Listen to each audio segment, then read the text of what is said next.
Welcome to I Am Discipling, a podcast to empower you, encourage you, and equip you in the area of discipleship. I am your host, Isaac Abel, founder of I Am Ministries. Now be sure to like, subscribe, and share I Am Discipling.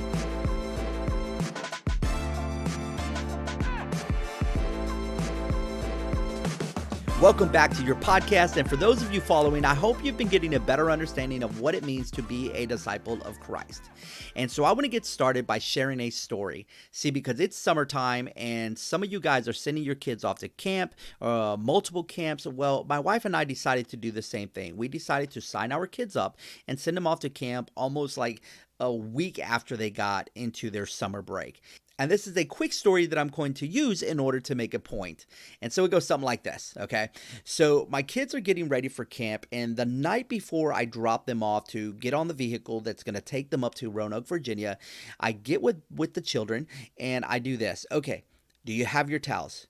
Do you have this? Do you have this many shorts? Do you have this many shirts? Do you have shoes? Do you have flip-flops? I mean, you name it. Let's make sure that you have it. Let's go through everything and let's pack it and get you situated. So we go through that process, and then towards the end, I said, okay, I need y'all's attention because this is what's going to happen. In a minute, we're about to go to bed, but we're going to wake up early in the morning. This is what I need you to do. I need you to wake up, wash your face, brush your teeth, put on deodorant, blah, blah, blah, do all of these things. By the way, make sure to take those items with you. Here's a Ziploc bag with your name so that you don't forget anything. Oh, and lastly, you're going to need to take your pillow with you. You already have a sleeping bag. You have bedding for your mattress, but you need to take your pillow with you. Everybody got it? And what's their response? Yep, got it. And so they do just that. So they go to bed. We wake up in the morning, things are off to a great start, they're all up on time, they're excited to go to camp, they get breakfast, they wash their face, they pack their things, at least I'm hoping they do, and maybe that was a failure on my behalf, but nonetheless, they already told me they understood, and they're old enough to be able to do it. Okay, so they get their bags, they put them in the vehicle, I get them over to the church, and they jump in their vehicle, and they are off. Amen. Hallelujah. Go have a great time. Make memories. And so what happens? They get to the camp about 3.5, 4 hours later.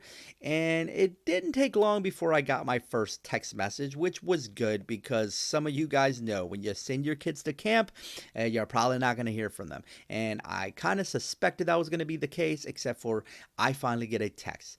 Except for my son says this to me in the text. Hey, Dad. Were we supposed to bring bedding and a pillow? I replied back and said, well, your brothers did you not?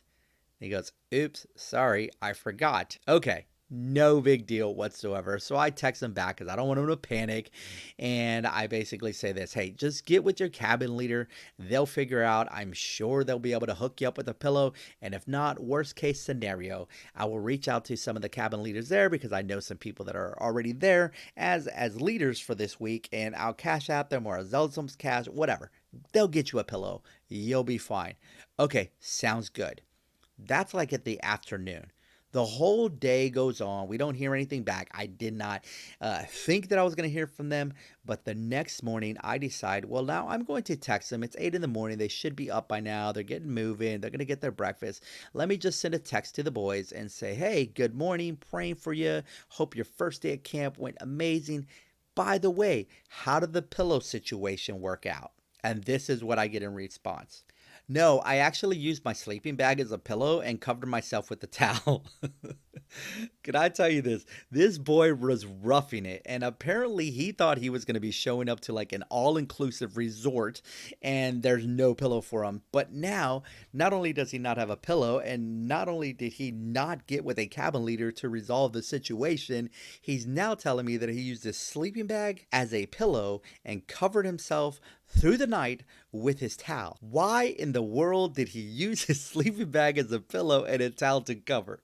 Best case scenario, he should have slept in the sleeping bag and used the towel as a pillow.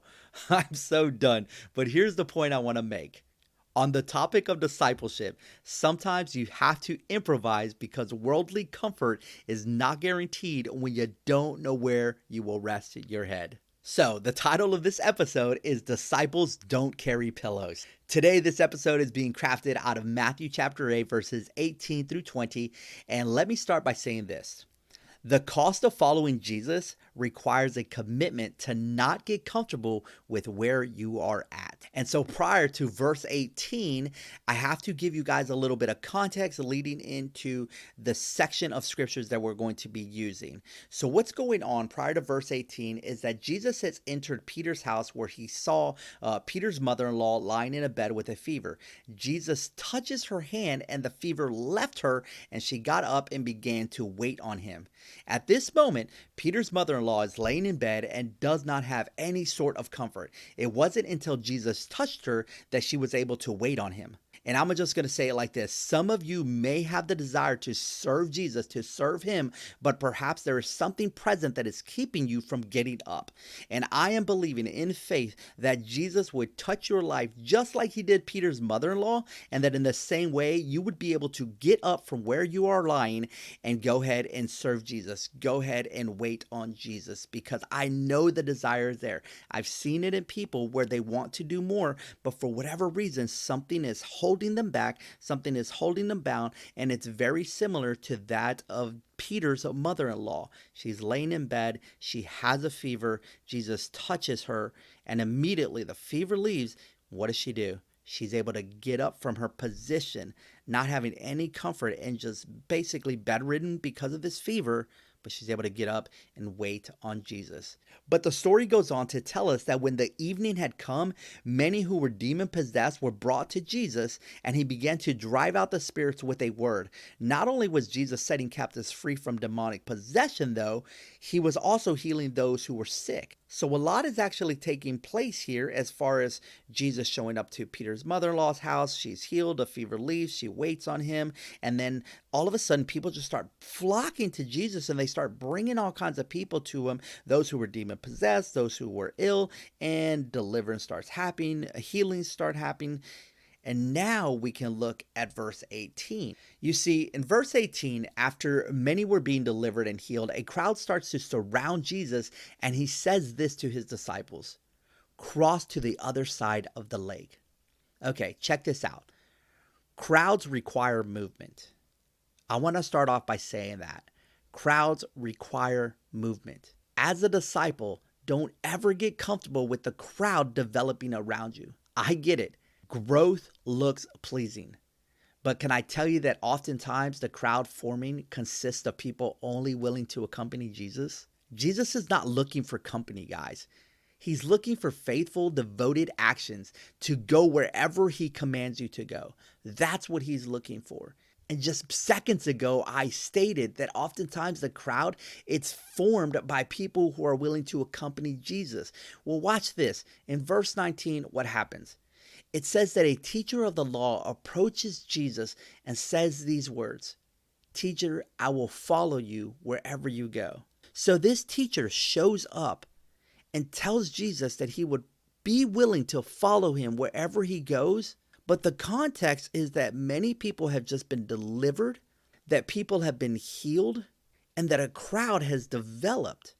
You remember that? Because it stated that a crowd had formed, and what does Jesus do? He tells his disciples to go to the other side of the lake. So after he gives that command, a teacher of the law comes up to Jesus and says, "Teacher, I'll follow you wherever you go." And there is that word again, follow, being said yet again out of the mouth of someone who is desiring to accompany Jesus and not be his disciple. Isaac, what are you even talking about? Well, when you study what the teacher of the law says, when he used the word follow, in context, he said, "Teacher, I will accompany you wherever you go." Everybody, listen to me clearly. Jesus is not looking for you to accompany him. He is looking to see if you are willing to get uncomfortable for him and go wherever he asks you to go, even if that means you need to leave the crowd and cross the lake. So this teacher of the law, he says, "Teacher, I'll accompany you. I'll go wherever it is that you are going. I'll follow you. I'll accompany you." So how does Jesus reply to a teacher of the law stating that he's willing to accompany him? Well, verse 20, He says this: foxes have dens and birds have nests, but the Son of Man has no place to lay his head. Jesus replied to a teacher of the law, stating that he will follow him. As we know, he's stating that he's going to accompany him. And Jesus, I'll say it again, says foxes have dens and birds have nests, but the Son of Man has no place to lay his head. You see, what's going on here is I believe that Jesus seems to indicate that following him is not about the show. Following him requires that you catch the revelation that he is presenting. Let me ask this question. Have you ever wondered why some followers get to a point of hardship and fall apart, or perhaps even fall away? Could it be that they didn't count the cost? Now, I'm not saying that the cost should determine your action to not follow him. What I'm saying is that when you count the cost and realize that following him requires constant movement, enough movement that may get you to a point of falling apart or falling away, it's this very revelation that will see you through it. Why? Because Jesus prepares us for what's to come. Time and time again, you will see that Jesus will prepare you for what's to come. Here's an example. He does it with Peter. He literally tells Peter, hey, by the way, you're going to deny me 3 times. Peter's like, no, I'm not. I die before I do that. Except for what happens. He denies him 3 times. So, was he prepared? Yeah.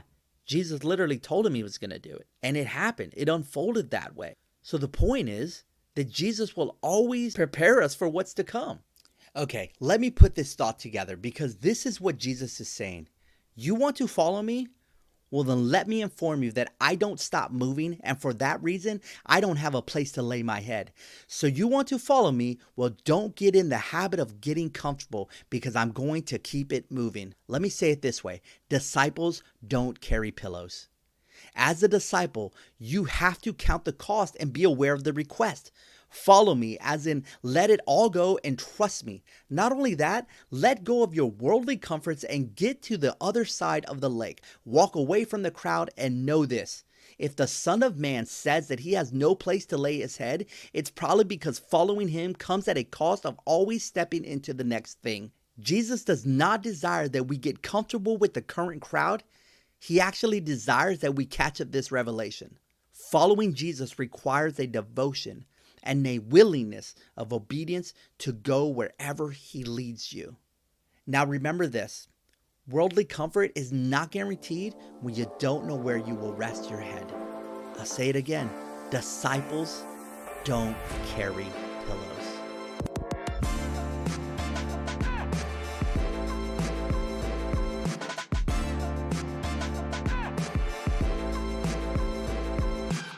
Thank you for joining us for this episode in your I Am Discipling podcast, where we desire to empower you, encourage you, and equip you in the area of discipleship.